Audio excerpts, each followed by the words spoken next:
everyone! It's me again, YDG Che. And for today's video, ipapakita ko sa inyo kung paano kumuha ng MoneyGram remittance sa USSC.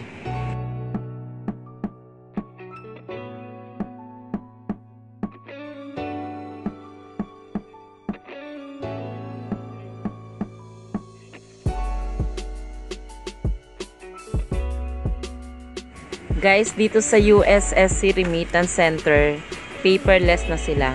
So, hingin na lang sa'yo yung control number, then isa-search na nila yon.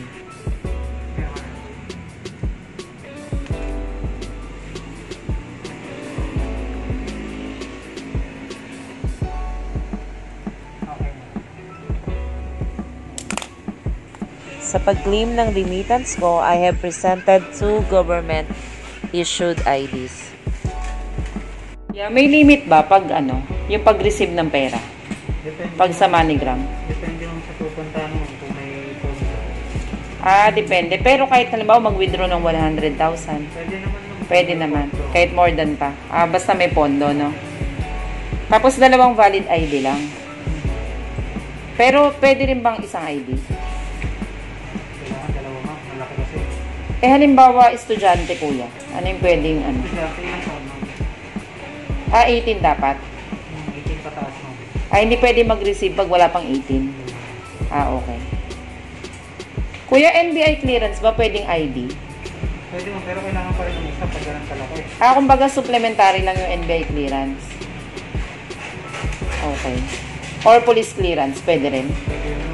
Basta may isang ID na government issued. Okay. Sa nakaraang mga videos ko, marami nagtatanong kung ano-anong IDs ang pwedeng gamitin sa pagkuha ng remittance. So sana guys, nakatulong ang videos na ito para sa dagdag kaalaman nyo.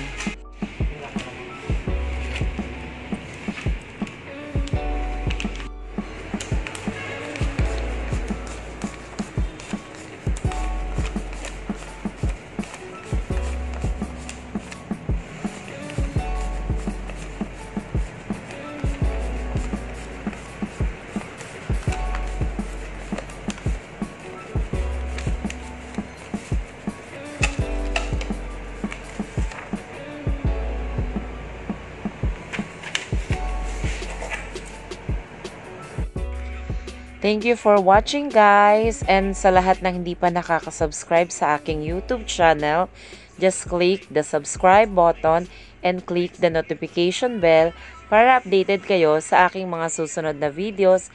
I love you all guys. See you on my next video. Bye!